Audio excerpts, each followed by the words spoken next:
Asante watu wa Mungu kwa ajili ya dakika hii. Nashukuru Mwenyezi Mungu kukunipa nafasi ili nikanene neno lake kwako na hata kwangu likanifunza zaidi. Acha tuombe. Asante Bwana Yesu kwa ajili ya uwepo wako katika maisha yetu. Umetubeba kutoka asubuhi hadi jioni ya leo. Umekuwa nasi ukitupigania, ukatutumia ulinzi wako na usaidizi tena wa Roho Mtakatifu, akatufichulia hata vyetu vilivyofichwa katika siku ya leo, na ndio maana tumefika hapa jioni ya leo tukiwa na afya na uzima ndani mwetu. Asante kwa damu yako Yesu Kristo ambayo inamwagika hata saa hii katika Kalvari msalabani, ambayo inanena mambo mazuri kwetu, ambayo inatusamea dhambi na makosa, kwa kuwa sisi tu Bwana Yesu tunaistahili. Asante kwa neno lako tunaenda kulisikia, likawe ndawa katika maisha yetu, likawe chakula katika tumbo zetu, likawe ndawa katika miili yetu, hata katika mawazo yetu, tukapate kuwa na mawazo yako Yesu Kristo, likapenye ndani ya miili yetu, hata katika damu, hata katika mishipa, likatenganisha chochote ambacho hakifai, likiondoa kila roho hata kama ni ya magonjwa, ya mauti, tukabaki kuwa huru ndani yako, tukapumzika ndani yako Yesu Kristo jioni ya leo. Asante kwa kuwa yu mwema, asante kwa mshirika, kambariki, kamfungue macho na masikio ya kiroho ili akaweze kusikia na kuona jinsi unavyompenda na jinsi unavyomshirikia na jinsi unavyojali maisha yake. Pokea sifa na utukufu. Asante kwa kuwa yu mwema. In Jesus name we pray. Amen. Naomba tusikie kidogo tu. Nitaongea kuhusu maombi kidogo tu. Kwa nini huwa tunaambiwa tuombe? I start with the book of Galatians. It was written by Apostle Paul. Apostle Paul alikuwa anakiri ya kwamba yeye upokea neno direct kutoka kwa Yesu Kristo aliyekutana naye njiani. Bwana Yesu asifiwe sana. Alipokuwa anaelekea Damascus, anapokea ufunuo wa neno, si kupitia vitabu za walio tangulia mbele yake kama watumishi wa Mungu, bali yeye alikuwa anapokea neno direct kutoka kwa Yesu. Na akasema kuna tumaini kwa wanao weka imani yao ndani ya Yesu. Akasema hapa in the book of Galatians 6 chapter 6 verse 7, it says, "Msidanganyike, Mungu adhiakiwi, kwa kuwa chochote yapandacho mtu ndicho atakachovuna. Maana yeye apandaye kwa mwili wake, katika mwili wake atavuna uharibifu, bali yeye apandaye kwa roho, katika roho atavuna uzima wa milele." Asifiwe Yesu. Usidanganyike. Jioni ya leo pokea huu kweli. Usidanganyike. Kile utapanda ndicho ambacho utavuna. Mungu hana shortcut. Ni kile utapanda ndicho utavuna. Umeambiwa kuna mambo mawili hapa. Kuna masters wawili. Kuna roho na kuna mwili. Kile ambacho unapanda kwa mwili wako, hicho ndicho utakachovuna nacho. Tunaambiwa utavuna uharibifu. Lakini kile utapanda kwa roho, utavuna uzima wa milele. Tuongee juu ya maombi hapa. Sitaki kutoka up to the topic. Maombi tunapanda katika roho, na yako na dividends. Yako na dividends ya uzima wa milele. Kwa hivyo kile ambacho unapanda kupitia maombi, hata kama unasema watoto wangu katika uzee wao wafaulu, katika masomo yao yafaulu, hata kama hawajaingia shule, utakuja kuvuna hizo dividends baadaye. Bwana Yesu asifiwe sana. Abraham, he was promised a son. He was promised a son, and in the 100 years he received it. Aliweza kupanda. Bwana Yesu asifiwe sana. Alipanda imani katika roho. Imani yake haikutingizwa hata kidogo. Imani yake haikushuka chini hata kidogo. Alipanda imani ndani ya roho. Na mwishowe baada ya miaka 99, hapo miaka 100, aliweza kupata na kuvuna uzima wa milele kwa mwanawe wa kipekee Isaka. Bwana Yesu asifiwe sana. Na kuomba imani yako ikainuke zaidi, kwa sababu hapa tunaangalia mambo ya kiroho. Kwa nini huwa tunaomba?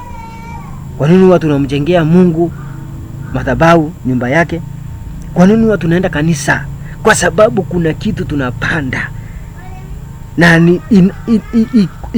imeandikwa ni kwamba kile ambacho tutapanda kiroho, tutapokea kikiwa na uzima wa milele. Hata kama ni matoleo yako unapanda kwa kanisa, Watu wa Mungu wengine wameona jina seat kwa kanisa wakalichukua vibaya, kwa sababu kuna wale walitumia vibaya. Lakini nikwambia, hata kama ni maisha yako unapanda kwa kanisa, utaipata ikiwa na uzima wa milele. Kama ni pesa zako, sadaka zako, matoleo yako unapanda kwa kanisa, yani kiroho, utaipokea ikiwa na uzima wa milele.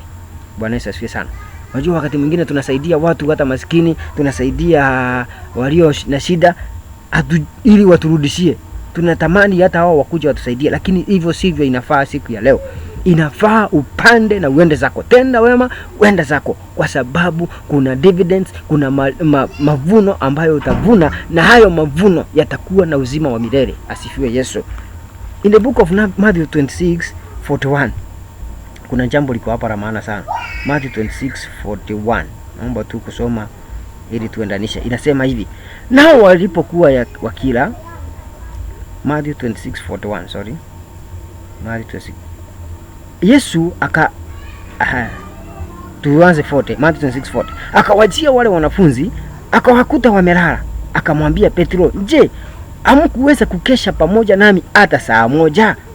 41. Kesheni muombe, msije mkaingia majaribuni.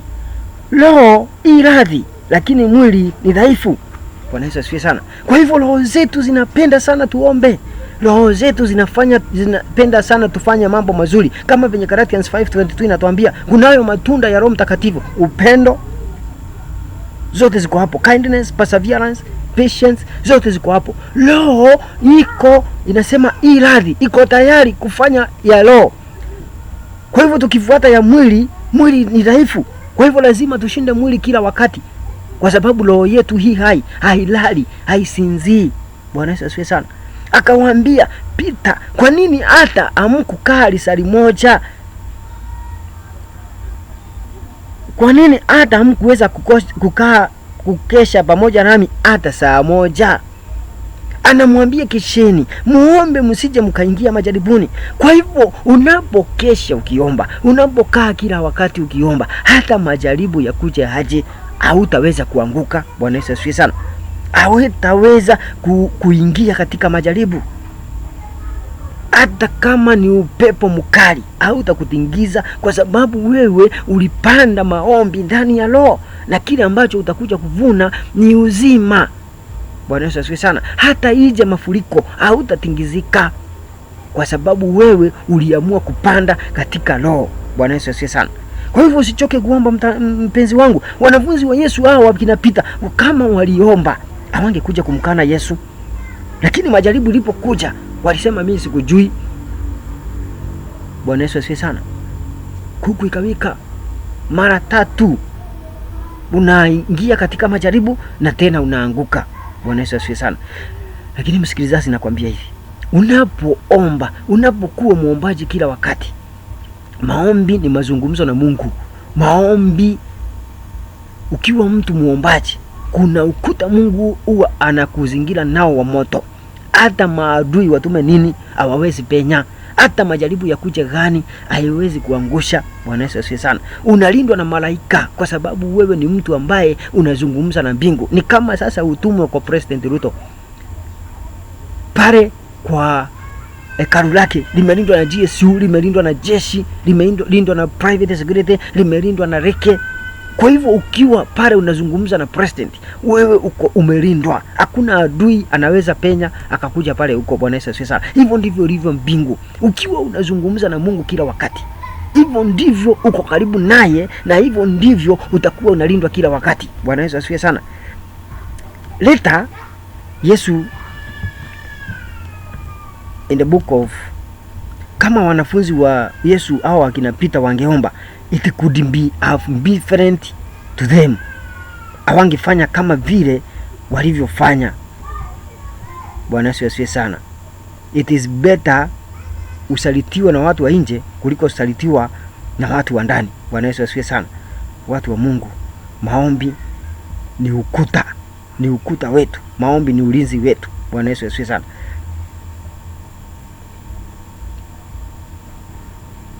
Angalia hapa Mark 14:32.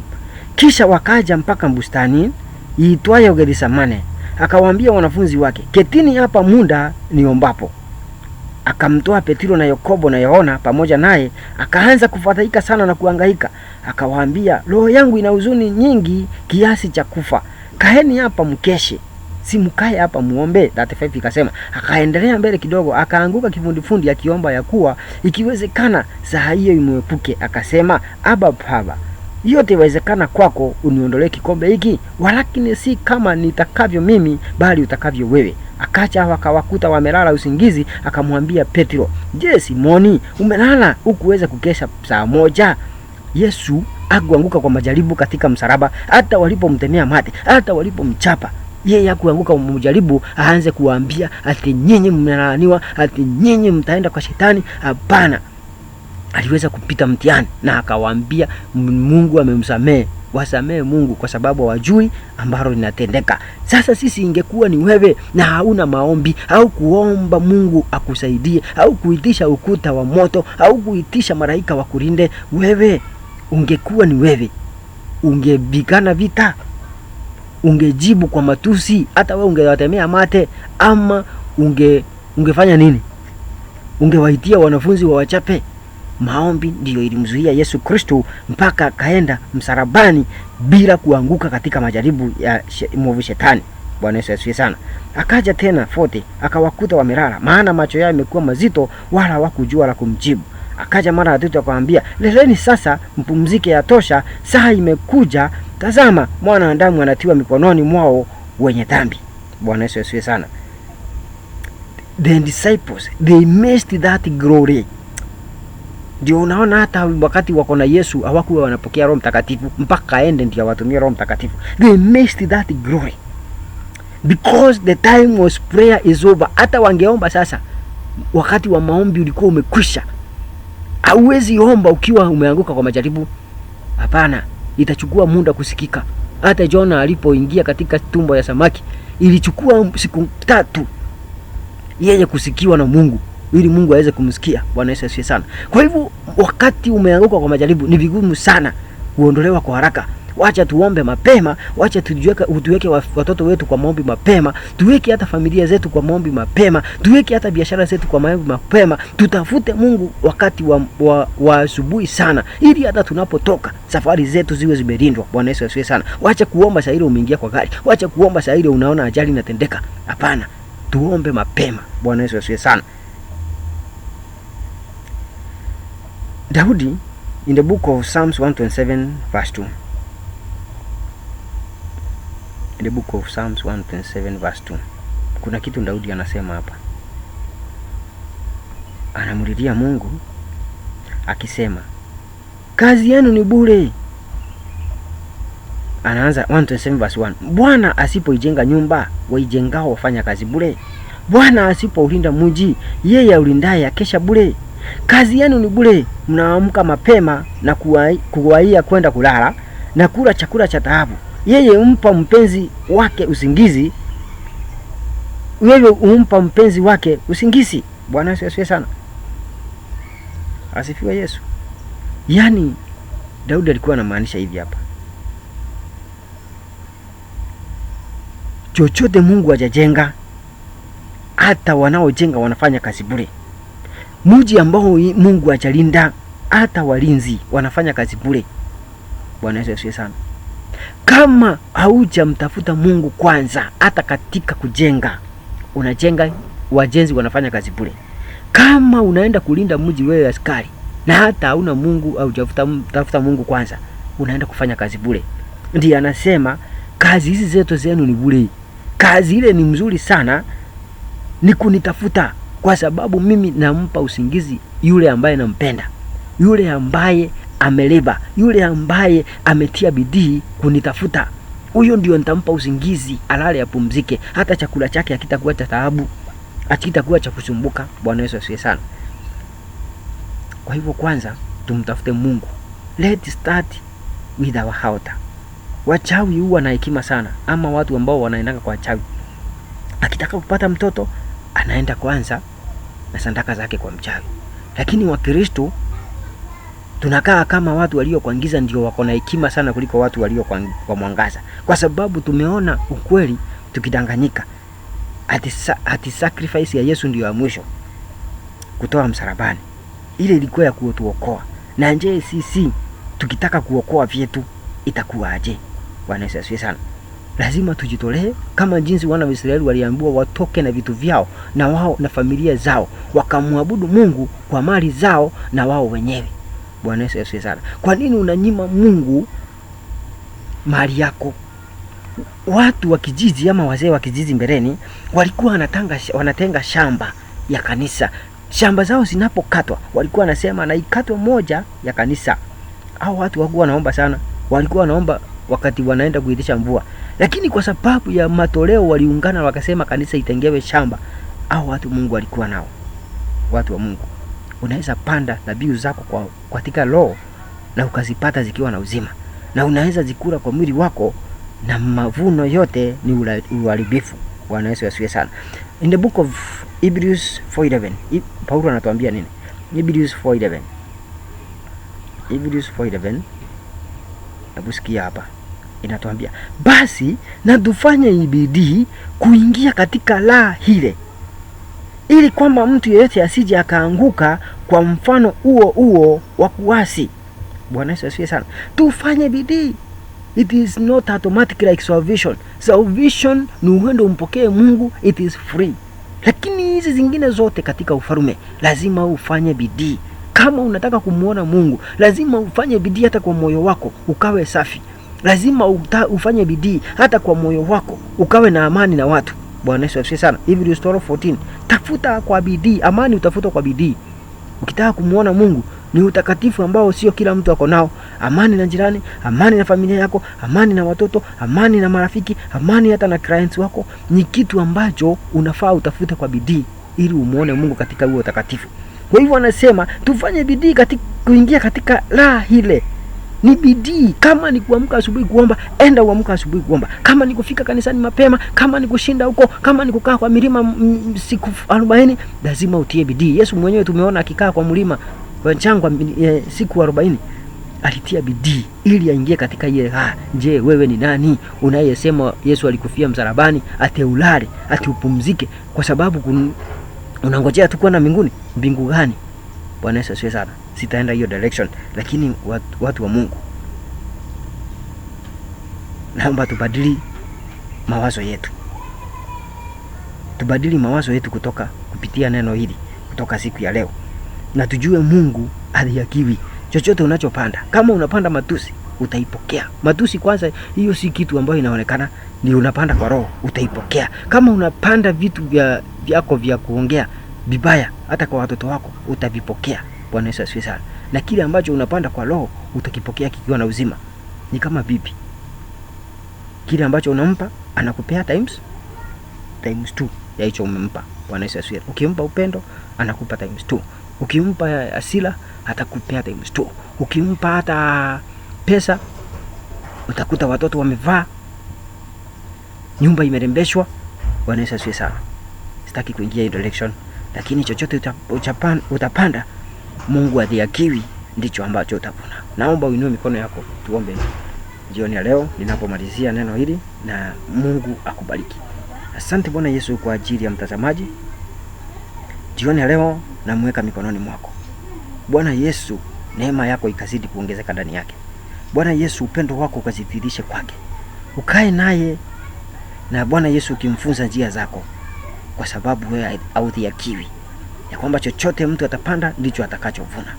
Tunaomba Baba kupanda katika roho, tuachane na ya mwili tukafanye ukafunge ukatii, na hata roho zetu tukajifanye zikafunge zikakutii Bwana Yesu, kwa kuwa wewe tu ni wewe, hatuwezi kufanya lolote bila wewe. Tutaweza enda bila chakula, lakini wewe Bwana Yesu hatuwezi enda na wewe. Kama ni dhambi zetu tusamehe. Angalia tu damu ya mwana Yesu Kristo iliyomwagika msalabani, inayonena mambo mazuri kwetu. Ukatusamehe jioni ya leo na utusafishe ili tukawe kama wewe. Asante Bwana Yesu kwa maisha haya. Tunaomba Baba wa neema yako ambao umetujalia mema kila wakati yakaonekane katika maisha yetu. Baba, tukang'ae tunapoomba. Bwana Yesu kasikie maombi yetu na kuyajibu. Tupe kibali, tupe kupendelewa, tupe ujasiri hata wa kunena zaidi na watu wako. Bwana Yesu, tunajitwika hii mzigo ambao umetubea ukiwa mwepesi, ili nasi Baba tukakufurahishe. Pokea maombi haya kama dhabihu kama manukato mazuri mbele ya uso wako. Asante kwa kila mmoja, bariki familia yake. Maroho zote za kuleta kutengana kwa familia na zing'oa katika jina la Yesu Kristo. Roho zote za umaskini na zing'oa katika jina la Yesu Kristo. Roho zote za magonjwa na zing'oa katika jina la Yesu. Roho za mauti, kama saa hii mauti imeinuka sana, na ng'oa kwa jina la Yesu Kristo. Na watu wako Bwana Yesu wakaishi. Baba, uwape roho mwingine mpya wa kukuelewa na kuwafunulia hata zaidi mapenzi yako na ukweli unaohitajika ndani mwao. Asante kwa kuwa yu mwema, jina lako litukuzwe, liinuliwe. Unastahili sifa hizi na utukufu wote ni wako. Pokea hizi sifa ukiwa katika kiti chako cha enzi, na ni katika jina la Yesu Kristo naomba na shukuru na hata kuamini. Amen. Amen. Asante Yesu.